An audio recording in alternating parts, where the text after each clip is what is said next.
Did you know that the team finishing last in England's Premier League earns more money than the champions of Italy's Serie A or Germany's Bundesliga? In 2023, Premier League clubs collectively reported revenues of over $7.7 billion, nearly double that of La Liga or the Bundesliga. Most football fans assume success on the pitch directly equals massive revenue.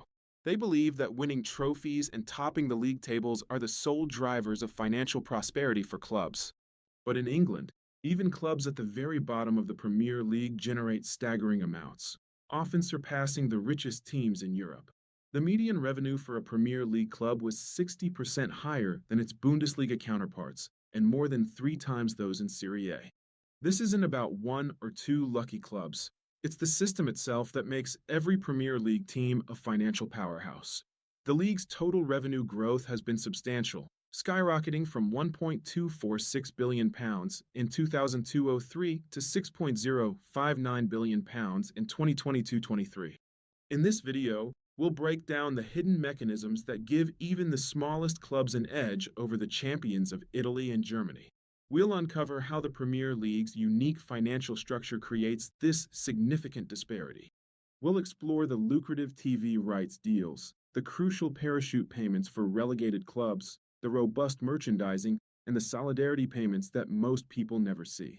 These elements combine to form an unparalleled financial ecosystem.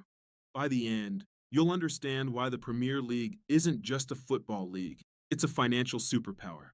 You'll see how its global appeal and strategic financial models ensure prosperity for all its member clubs, regardless of their league position. The Premier League is a financial powerhouse, generating over £3 billion from domestic and international TV rights every single season. This substantial revenue stream is a cornerstone of its global appeal and economic strength. Crucially, these vast TV rights are distributed almost equally among all 20 clubs in the league.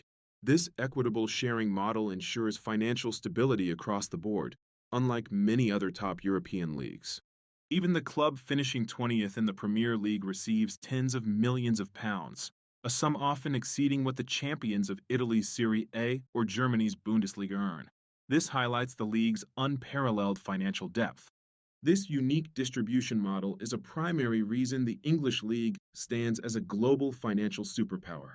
The system is designed to protect all clubs financially, fostering a competitive environment. Another vital, yet often hidden, mechanism is the parachute payments. This money is specifically given to clubs that are relegated from the Premier League to the Championship.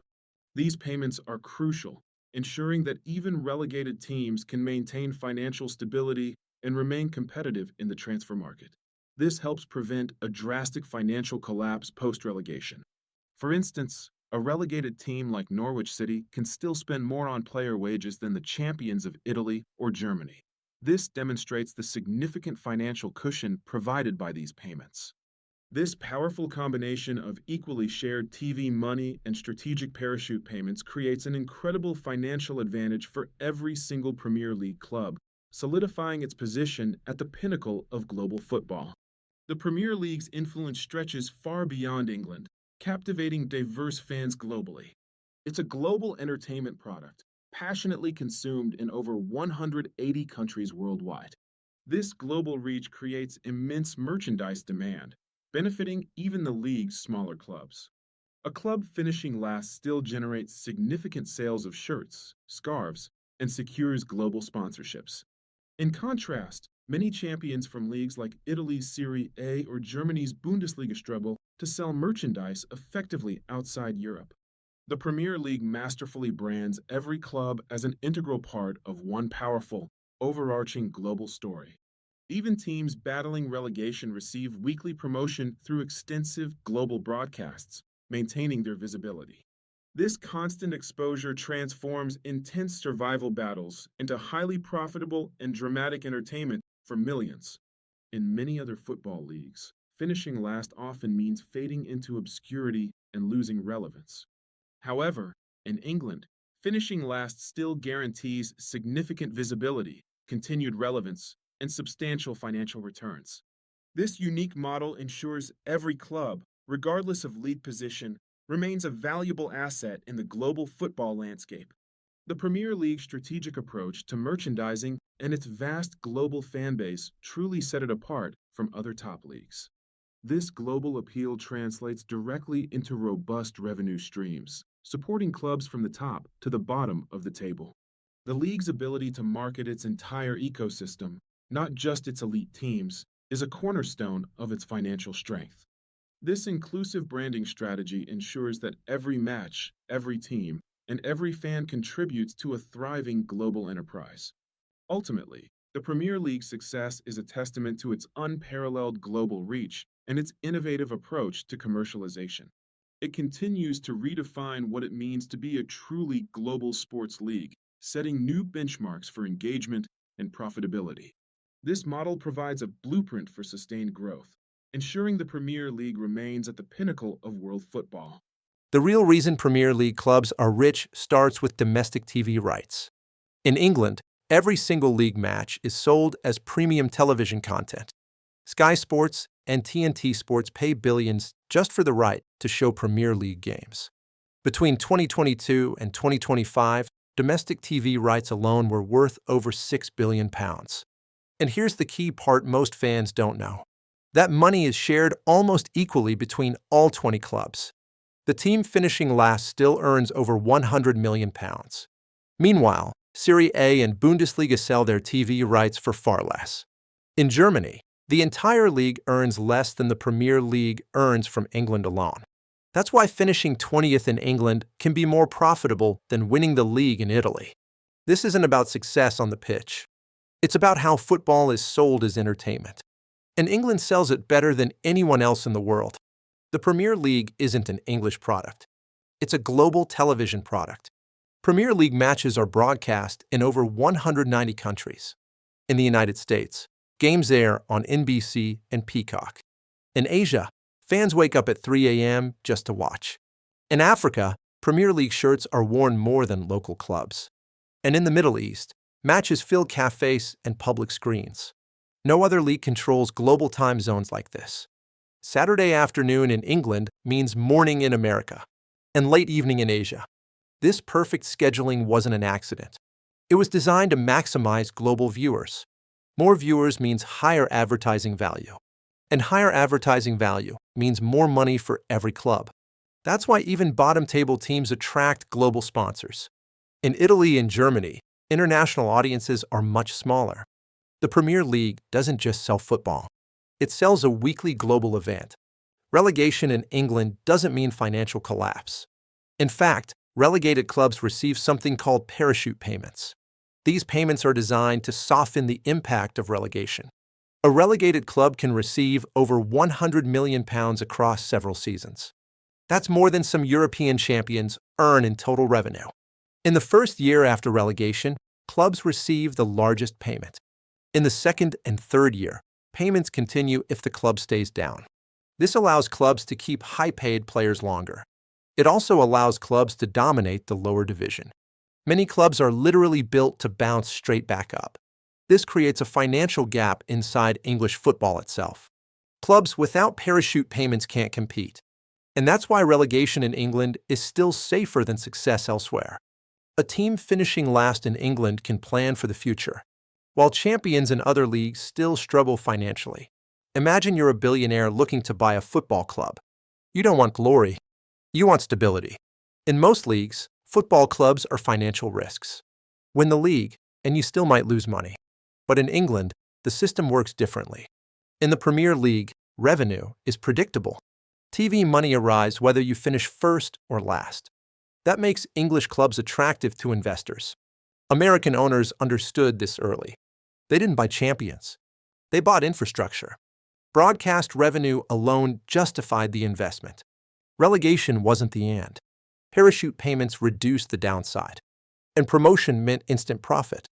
This turned football into a low-risk business. That's why billionaires prefer the Premier League. Not for trophies, but for guaranteed money. Now let's compare real numbers, the actual revenues and financial figures from club accounts. Not opinions or subjective debates about team quality. Not emotions or passionate fan reactions. Just money, pure and simple financial reality. The team finishing last in the Premier League earns over £100 million for the 2024-25 season. That's approximately £109 million, with projections rising to at least £120 million from the new TV cycle.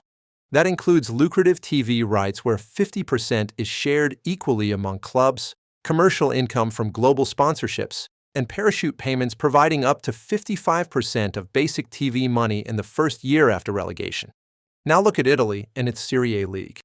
The Serie A champion often earns less than that in total revenue, with prize money for the winner around €32.6 million from a €1.5 billion pool, where 50% is shared equally. Even after winning the league title and securing the Scudetto, Germany tells a similar story with the Bundesliga. Bundesliga champions rely heavily on one dominant club like Bayern Munich under a distribution model that's 70% performance-based over 5 seasons. And the rest of the league earns far less, with the champion getting about €76.5 million while others lag behind. So here's the uncomfortable truth about football finances in Europe. Winning in Italy or Germany doesn't guarantee financial power, as total revenues remain constrained compared to England. But losing in England still does, with Premier League bottom clubs out-earning top teams elsewhere. This isn't because English clubs are smarter or have superior management. It's because the system was built to protect everyone through equal distribution of broadcast deals and supportive parachute payments. And that system changed football forever, generating over €7.1 billion collectively and widening the gap with other leagues. This isn't just about money. It's far deeper than mere financial figures. It's about how football is fundamentally changing, evolving in ways that reshape the entire sport. The Premier League didn't grow organically through natural development alone.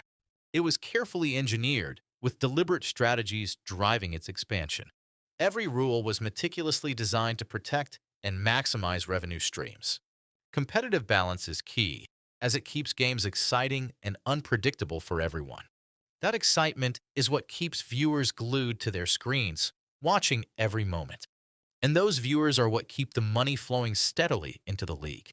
This business model forces other leagues into an impossible position, challenging their very existence. They must choose between clinging to tradition or fighting desperately for survival. Some leagues choose to protect their rich history and cultural heritage above all. England, however, prioritizes protecting its substantial income and financial dominance. This approach creates a growing financial gap across European football landscapes. And that gap doesn't close. It persists without any sign of narrowing. In fact, it grows every single season, widening further with time. The question is no longer simply who plays the better football on the pitch. It's now who built the smartest, most effective system behind the scenes. And right now, England is winning that crucial game decisively. So what does this really mean for the game? It means football is no longer rewarded simply for winning. It's rewarded for being watched by audiences worldwide. The Premier League didn't become rich by accident alone. It became rich by designing a system that protects its income effectively. That system keeps even smaller clubs alive and sustainable. But it also changes the very soul of the game. In some leagues, winning truly is everything. In England, survival in a division is enough. That's why the last team in England can earn more than champions elsewhere. And that raises a question football hasn't answered yet. Is this the future of the sport? Or has football already become something else entirely? Let me know what you think in the comments. If you want more stories that explain the business behind football, subscribe. Because this game isn't just played on the pitch anymore.